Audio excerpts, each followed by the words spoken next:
ابتدائی ایام ہمارے 5-6 دن کے ہو چکے ہیں، اس میں بس اس کو مکمل کر کے آگے بڑھتے ہیں۔ بنیادی الحاد کے تعارف اور چیزوں پر، اسباب پر اور اس کے محرکات پر، نظریات پر اور اس کے یعنی بنیادی فلسفی پر بات ہو چکی ہے کافی حد تک۔ اب یہ اخیر میں جو ہم نے کچھ ملحدین کے جو نظام ہے مختلف شعبوں سے منسلک، اس پر کچھ ہم نے تبصرہ بنایا تھا 3-4 سال پہلے ساتھیوں کو پڑھاتے ہوئے، تو وہ میں نے کوشش کی یہاں بھی بتا دیں۔ تقریباً 10 دائرہ کار سرکل ہیں جس میں ملحدین کے افکار کی کچھ وضاحت کی گئی ہے۔ تو پہلی سلائیڈ اگر آپ کھول لیں تو وہ ہے الحادی وجودیات۔ الحاد کے کیا بنیادی افکار ہیں ہم نے سمجھ لیا، وجودیات سے متعلق یعنی انٹولوجی سے متعلق ملحدین کا کیا نظریہ ہے۔ تو اس میں ذہن میں رکھیں کہ ملحدین کا تصور وجود یہ ہے کہ وجود صرف اور صرف وہی ہے جس کو ہم حواس سے محسوس کر سکیں، یعنی ان کے نزدیک جو وجود کا حصار ہے وہ صرف اور صرف مادی ہے، غیر مادی نہیں ہے، مابعد طبیعاتی جسے ہم کہتے ہیں، الہیاتی اور مغیباتی، تو وہ سرکل کو تسلیم نہیں کرتے۔ وہ یہ کہتے ہیں کہ اگر وجود کا حواس خمسہ سے ادراک نہ کیا جا سکے تو اس کا گویا کہ کوئی وجود ہے ہی نہیں، مطلب وہ اس کا انکار کرتے ہیں۔ تو لہٰذا اسی بنیاد میں مذہبی مابعد طبیعت کا، آخرت کا، تصور خدا کا اور قیامت کا اور جنت جہنم کا اور برزخ کا اور قبر کے زندگی کا، تمام چیزوں کا حسی ارتسام نہ ہونے کی وجہ سے انکار کیا جاتا ہے۔ اور یہ کوئی نئی فکر نہیں ہے، یہ 500 سال سے جب سے یورپ میں صنعتی انقلاب آیا ہے اور مشاہدہ پرستی آئی ہے تو اس کو مشاہدہ پرستی بھی کہتے ہیں اور اسی کو تجربیت پرستی بھی کہا جاتا ہے، پریسزم بھی کہا جاتا ہے اور اسی کو سائنسزم بھی کہا جاتا ہے۔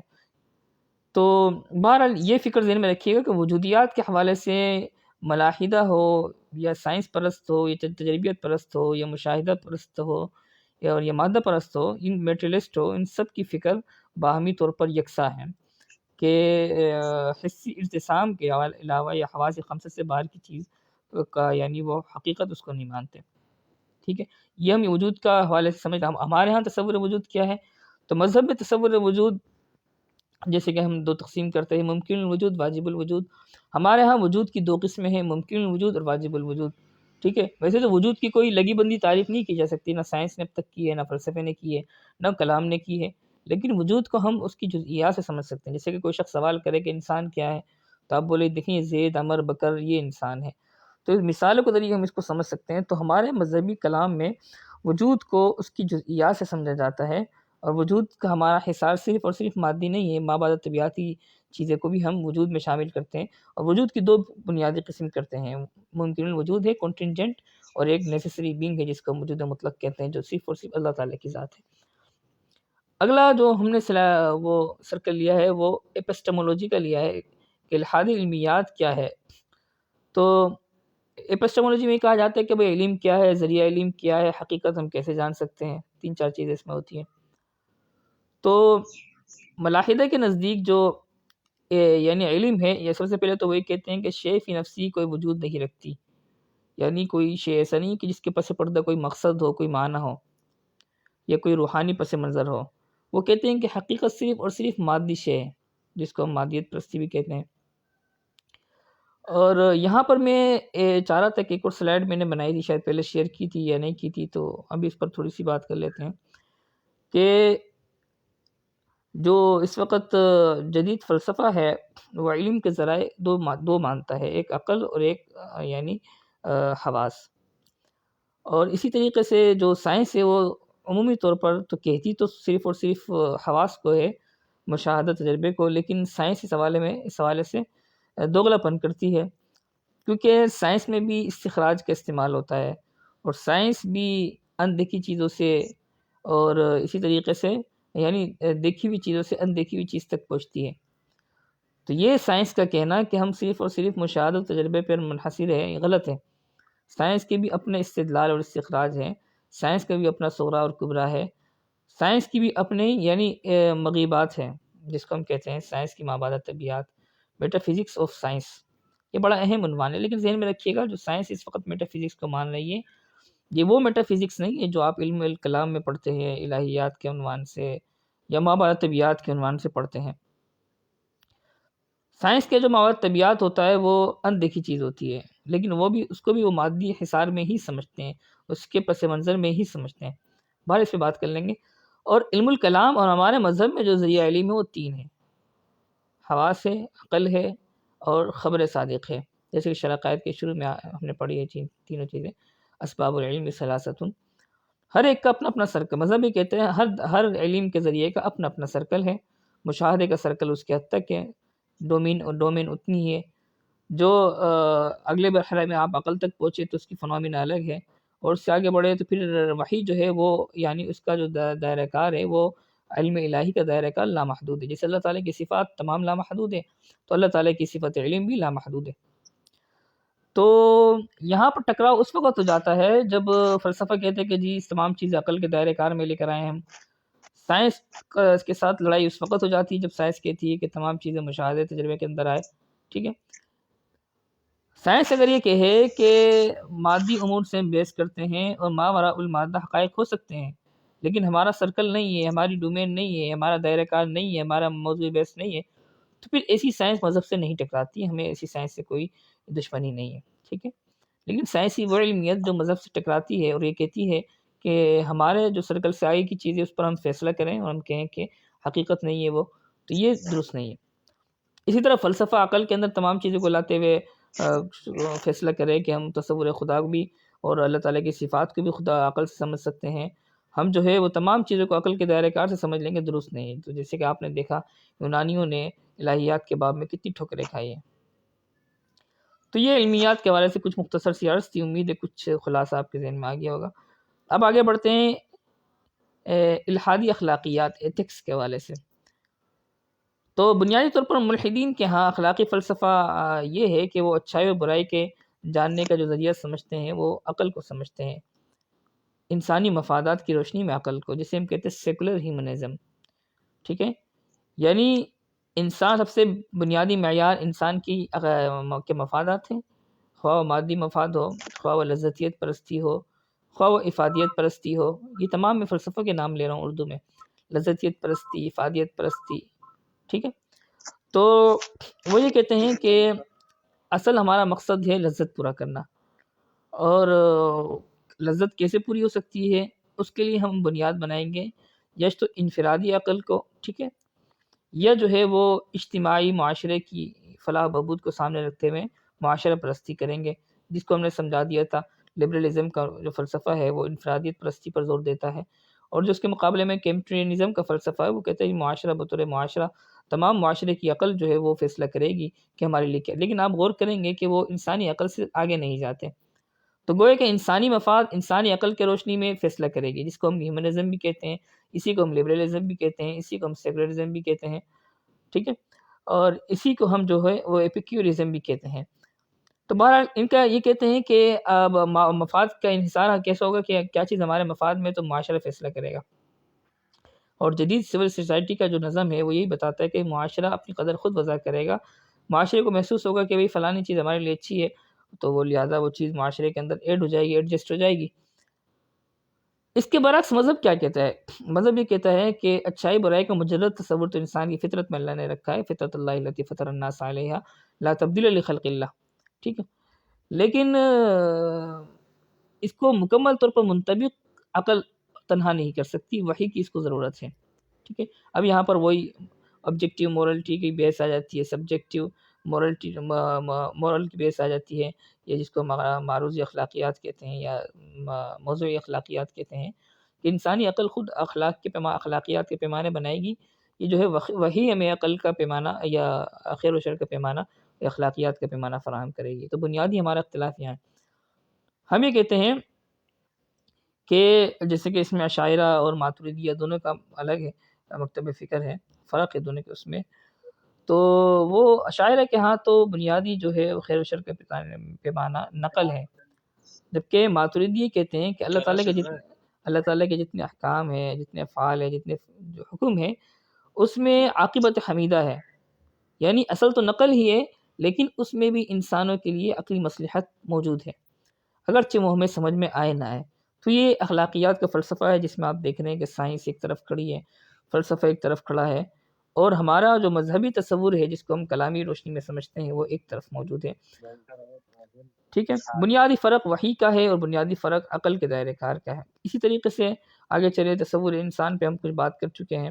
ہمارے ہاں انسان کا جو تصور ہے وہ عبد ہونا ہے، ہیومن ہونا نہیں ہے، جبکہ ایتھیزم کے ہاں انسان کا بنیادی تصور جو ہے وہ ہے ہیومن ہونا۔ ہیومن کہتے ہیں وہ انسان کو جو خود خدا ہو، تو ہمارے نزدیک تو خدا خدا ہے، انسان انسان ہے، تو لہٰذا انسان خدا نہیں ہو سکتا۔ ہم ہیومن نہیں مانتے، ہم کہتے ہیں کہ انسان عبد ہے، غلام ہے، اللہ تعالیٰ کا مخلوق ہے، ٹھیک ہے، یہ فرق ہے۔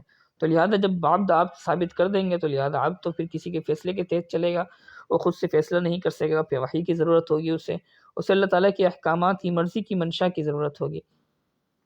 لیکن اگر آپ عبد کو عبد نہ مانیں بلکہ انسان اور ہیومن مانیں، یہ انسان کو ہیومن مانیں یعنی آزاد مستقل بالذات مانیں، تو پھر ایسا انسان خود اپنے فیصلے کرے گا، اپنی عقل سے تمام چیزیں لڑائے گا۔ جبھی مغرب اس وقت کہتا ہے کہ ہمیں وحی کی اور مذہب کی تصورات کی ضرورت نہیں ہے۔ آگے چلتے ہیں، یہ بنیادی اساسی تصورات پہ تو خیر بات ہو چکی ہے، مزید 2-3 تصورات جو اسی کے ضمن میں آتے ہیں اس میں بات کر لیتے ہیں۔ ایک ہے الحادی ورلڈ ویو، ایتھسٹک ورلڈ ویو جسے کہا جاتا ہے، اور ایک ہے تصور جہاں جسے ہم کہتے ہیں کانسیپٹ آف یونیورس۔ تقریباً ایک ہی چیز ہے، زیادہ فرق نہیں ہے، لیکن ذرا دائرۂ کار کا آپ فرق کر سکتے ہیں کہ تصور جہاں میں کونیات سے بحث کی جاتی ہے، یعنی ابتدائے کائنات کیسے تھی، یعنی کائنات کی ابتدا کہاں سے ہوئی، یہاں بگ بینگ کی بحث کی جاتی ہے، ہم یہاں پر تخلیق کائنات کی بحث کرتے ہیں مذہب کی روشنی میں۔ اور اسی طریقے سے تصور جہاں میں بات ہوتی ہے کہ انسان کی ابتدا کہاں سے ہوئی تھی، یعنی انسان کی ابتدا ارتقائی قوانین کے پروسیس سے گزر کے ہوئی تھی، یہ ہم کہتے ہیں کہ تخلیق آدم کا فلسفہ تھا، تو بنیادی بیس۔ جبکہ جو تصور جہاں میں اس میں یہ بات کی جاتی ہے کہ کائنات کی پیدائش کا مقصد ہے کہ نہیں، یہ کائنات الٹب بن گئی، خود بخود چل رہی ہے لا آف قوانین کے تحت۔ تو ایتھسٹک ورلڈ ویو یہ ہے کہ کائنات کے پیچھے کوئی معنی مقصد نہیں ہے، کائنات خود بخود بن گئی ہے، چل رہی ہے اور چلتی رہے گی، اور اس کے پیچھے کوئی مقصد نہیں ہے، یعنی انسان کسی بامعنی زندگی کو نہ گزارے، اور کوئی ایسا مقصد نہیں ہے کہ یہاں پر آپ عمل کریں گے تو بعد میں کوئی اس کی سزا و جزا ملے گی۔ امید ہے آپ سمجھ گئے ہوں گے، میں جلدی جلدی اس پر کچھ تبصرہ کرتے ہوئے جا رہا ہوں۔ سلائڈ آپ کے سامنے ہے، سلائڈ مکمل آپ پڑھ لیجئے گا، ٹھیک ہے۔ تصور کائنات اور تصور جہاں ہم نے یہاں تمام تفصیلات لکھی ہوئی ہیں یہاں پر مختصر کر کے۔ جو کانسیپٹ آف یونیورس ہے اس پر اگر آپ غور کریں گے تو گویا کہ وہ نیچرلزم کو بیان کرتا ہے کہ کائنات جو ہے وہ فطری قوانین کے تحت چل رہی ہے۔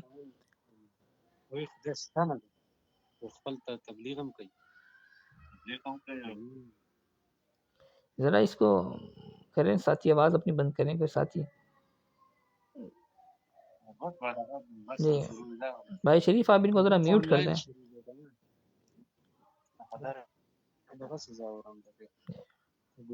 بھائی خان زادہ صاحب آپ کی آواز ہم تک پہنچ رہی ہے، ذرا آپ اپنا مائک آف کر دیں برائے مہربانی، اپنے مائک آف کریں تاکہ ہم بات کریں۔ یہاں سے آف نہیں ہو رہی۔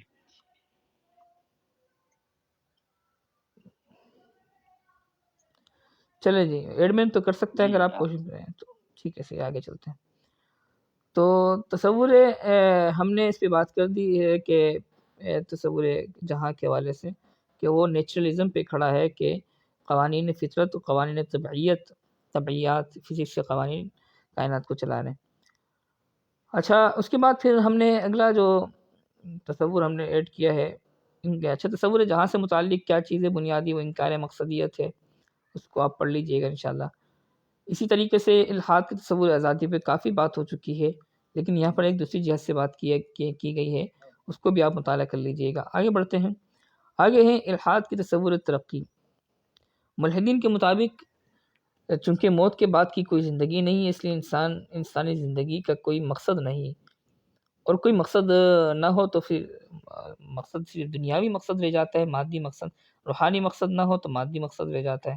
اور مادی مقصد کیا ہو سکتا ہے؟ وہ ہو سکتا ہے کہ ترقی، ٹھیک ہے، مادی ترقی، اور سرمایہ میں بے پناہ اضافہ، تسخیر فطرت کی کوشش۔ آپ نے سنا ہوگا کہا جاتا ہے کہ سائنس کا مقصد ہے تسخیر کائنات، یعنی کائنات کو مسخر کر کے اپنے تابع کرنا۔ حالانکہ یہ جو ہے وہ ایک الہادی نعرہ ہے، تسخیر کائنات کہاں سے ہو سکتی؟ کائنات تو اللہ تعالیٰ کے زیر حکم ہے بھائی، انسان کہاں سے اس کو اپنے حکم کے ماتحت کر سکتے؟ ہاں کچھ قوانین آپ جو ہے وہ ڈسکور کرنے کے بعد کچھ آپ جو ہے زمین کے نفس سے چھیڑ چھاڑی کرنے کے بعد کچھ چیزیں آپ کے ہاتھ تک پہنچ سکتی ہیں اور کچھ ایجادات آپ کر سکتے ہیں، لیکن پوری یونیورس کو آپ کنٹرول نہیں کر سکتے۔ یہ آپ کی بس ایک شیطانی وہ ہے، خواہش ہے۔ شیطان انسان کے اندر وہ کرتا ہے نا، انجیکٹ کرتا ہے۔ جتنے بھی دجالی نظام کو پروموٹ کرنے والے لوگ ہیں، ان کی کوشش ہوتی ہے کہ کائنات کو ہم اپنے قبضے میں کریں اور کائنات کو اپنی مرضی سے چلائیں، اور اس کا جو آخری مظہر ہوگا وہ دجال نامی جو ہے وہ دجال ہوگا۔ جیسے احادیث میں آیا، اس کو اتنی پاور تھوڑی مل جائے گی کہ وہ قوانین فطرت اور قوانین طبیعت سے چھیڑ چھاڑی کر کے کچھ دنیا کے نظام کو کچھ وہ کنٹرول کرنے کی کوشش کرے گا، لیکن وہ محدود طور پہ ہوگا، انلیمٹ نہیں ہوگا۔ بہرحال تو لہذا یہ تمام کے تمام جو ہے وہ پروگریس آف سائنس یا پروگریس آف ویسٹرن سویلائزیشن یا پروگریس آف ماڈرن فلسفی، یعنی ترقی کا فلسفہ ہے جو جدید تہذیب پیش کرتی ہے کہ آپ نے کائنات کی تسخیر کرنی ہے۔ روحانی تسخیر، روحانی ترقی کا کوئی معنی نہیں ملتا یہاں پر۔ اخروی فلاح ہے، تزکیہ نفس ہے، یہ تمام کی تمام چیزیں پسماندگی کی چیزیں شمار کی جاتی ہے اور پتھر کی دور کی باتیں شمار کی جاتی ہیں۔ اب آگے بڑھ دیتے ہیں، دو تصورات رہ گئے ہیں۔ ایک ہے ہیومن رائٹس کا تصور۔ ملحدین حقوق کو نہیں سمجھتے، اور اقوام متحدہ کے جو ہیومن رائٹس کی چارٹ ہے، اس پہ ہم بات کچھ کر چکے ہیں، اور جس میں کیا کہا گیا ہے، اس میں صرف انسان کی مادی مفادات کی روشنی میں انسان کو خدا بنایا گیا ہے، گویا کہ نعوذ باللہ خدا کی جگہ انسان کو بٹھا دیا گیا ہے۔ باقاعدہ یہ کتابوں میں انہوں نے لکھا ہے کہ انسان جو ہے وہ خدا کی سٹیج پہ بیٹھ گیا ہے، نعوذ باللہ من ذالک۔ تو یہ پوری کی پوری کوشش ہے۔ آپ جب بھی دیکھتے ہیں کہ مغربی تہذیب میں انسانی چاہت کے اوپر کوئی قزان نہیں لگایا جاتا کہ آپ روکا جائے کہ بھی فلانی چیز نہ کرو۔ ایک شخص جو چاہے وہ کر سکتا ہے، یعنی جتنی برائی کی میں بات کر رہا ہوں، اچھائی تو خیر وہ انسان کو کرنا چاہیے، لیکن مغربی تہذیب کا معاملہ الٹا ہے۔ وہ کہتے ہیں ہمیں جو چاہنے کی آزادی ہونی چاہیے وہ حیوانی خواہشات میں ہونی چاہیے، جس کو ہم کہتے ہیں بہیمانہ جبلت۔ تو یہ ہیومن رائٹس کا فلسفہ ہے جو بہیمانہ جبلت کو پروموٹ کرتا ہے، اور یہی متن مقدسہ ہے اس وقت کی جدید تہذیب کا، اور جس کی تلاوت یہ صبح و شام کرتے ہیں، جس پہ میں بات کر چکا ہوں۔ ہمارے نزدیک جو حق ہوتا ہے ہمیشہ ڈیوائن ہوتا ہے، یعنی ایک معروضی سبجیکٹ ہوتا ہے، اور حقوق کا جو ماخذ ہے، جو سورس ہے، وہ اللہ تعالیٰ کی ذات ہوتی ہے، جبکہ ملحدین کے مطابق بائی نیچر ہوتا ہے، یا معروضی موضوعی ہوتا ہے، انسان اپنی عقل سے خود ہی رائٹس کی چیزیں طے کر سکتا ہے، یعنی انسان کی عقل ہے یا انسان یعنی کائناتی فطرت ہے، بس اللہ تعالیٰ کی ذات، یہ کوئی پاک کامل حکمت والی ذات، یہ کامل صفات والی ذات کا فیصلہ نہیں ہے۔ باقی آخر میں رہ گئی الحادی نظام حکومت ہے۔ تو ملحدین کے ہاں عموماً لیبرل اور لیبرلزم کی روشنی میں جو ہے وہ تقنین کی جاتی ہے اور سیاسی نظام بنائے جاتے ہیں۔ ویسے تو انقلاب فرانس کے بعد دنیا نے دیکھا کہ لامذہبی سیاسی نظام کیا ہوتا ہے۔ ڈیموکریسی، سیکولر جمہوریت جو سامنے آئی، اس نے نعرہ لگایا کہ جی انسان اپنی خواہشات سے، انسان کی خواہشات کے موافق انسان کے اوپر حکومت کرنا۔ آپ نے غور کر لیا، یہ تعریف جو ڈیموکریسی کی گئی ہے، سیکولر ڈیموکریسی کی، اس میں مذہب کا 1% بھی گزارا نہیں ہے، 1% بھی مذہب اس کو قبول نہیں کرتا۔ اس کے بعد پھر مغرب نے مزید اس کو ڈیولپ کیا، نیشنلزم کا فلسفہ چل کے آیا، پھر کمیونٹرزم کے تحت بہت ساری فکر ہے، جس میں آپ نے دیکھا روس کا جو انقلاب آیا سوشلزم کا، اس میں کہیں بھی آپ کو مذہب کا لینا دینا نظر نہیں آئے گا۔ اور ذہن میں رکھیے گا جو کیپٹلزم کا جو فلسفہ تھا، اس میں تو پھر بھی انفرادی طرز زندگی میں مذہب کی اپنی جائز رضامندی سے مذہب پر عمل کرنے کی اجازت تھی، لیکن جو سوشلزم کا فلسفہ تھا، جس کو ہم کمیونزم بھی کہتے ہیں، جس کو یعنی اشتراکیت کہتے ہیں، یہ مذہب دشمنی میں کیپٹلزم سے بھی آگے تھی۔ اور روس نے تو نعوذ باللہ، انہوں نے نعرہ لگایا کہ نعوذ باللہ خدا مر چکا ہے، یہ باقاعدہ نہیں، کتابوں میں یہ بات لکھی ہوئی ہے کہ نعوذ باللہ خدا مر چکا ہے۔ اور جب بھی آپ کو نظر آیا کہ سوشلزم کا فلسفہ جو ہے وہ یعنی جتنا زیادہ اس میں مادیت پرستی تھی، انسانی فطرت کی خلاف ورزی تھی، اسی طرح وہ نہیں چل سکا، اور چند سالوں میں اس کا جو ہے تجربہ ناکام ہو گیا۔ تو یہ پھر انشاءاللہ نیکسٹ ٹاپک ہم لے لیں گے کہ الحاد کے جو معاشی نظام ہے اور سیاسی نظام ہے، اس میں کیا خرابی ہے، اور مذہب جو اس کے مقابلے میں معاش کے اور سیاست کے اصول دیتا ہے، تو اس میں ہمارے لیے، انسانیت کے لیے کیا فائدہ ہے اور کیا اچھائیاں ہیں۔ ٹھیک ہے، جزاک اللہ خیر۔ میرا ٹاپک آج کا اتنا ہی کافی ہے۔ کوئی سوال ہو تو ساتھی اس متعلقہ عنوان کے حوالے سے سوال کر سکتے ہیں، انشاءاللہ میں اس کا جواب دوں۔ کوئی سوال ہو تو ساتھی سوال فرما لیں جلد جلد، ورنہ انشاءاللہ بعد میں بھی آپ چیٹ اگر ہم آن کریں گے تو اس میں بھی آپ انشاءاللہ جوائن ہو سکتے ہیں اور سوال اپنا بھیج سکتے ہیں۔ اگر سوال بھیجنے کا موقع نہ ملے تو مولانا شریف صاحب کو پرسنل بھی بھیج سکتے ہیں۔ جی چلو جن ساتھیوں کو سوال ہو تو پھر انشاءاللہ گروپ چیٹ آن کی جائے گی، آپ گروپ چیٹ میں سوال کر سکتے ہیں۔ اور ٹائم ہو چکا ہے ٹھیک ہے تو ٹھیک ہم ہے آپ سے اجازت دیں گے۔ ٹھیک ہے ٹھیک ہے، جزاک جی اللہ خیر، جزاک اللہ خیر۔ السلام علیکم ورحمۃ اللہ وبرکاتہ۔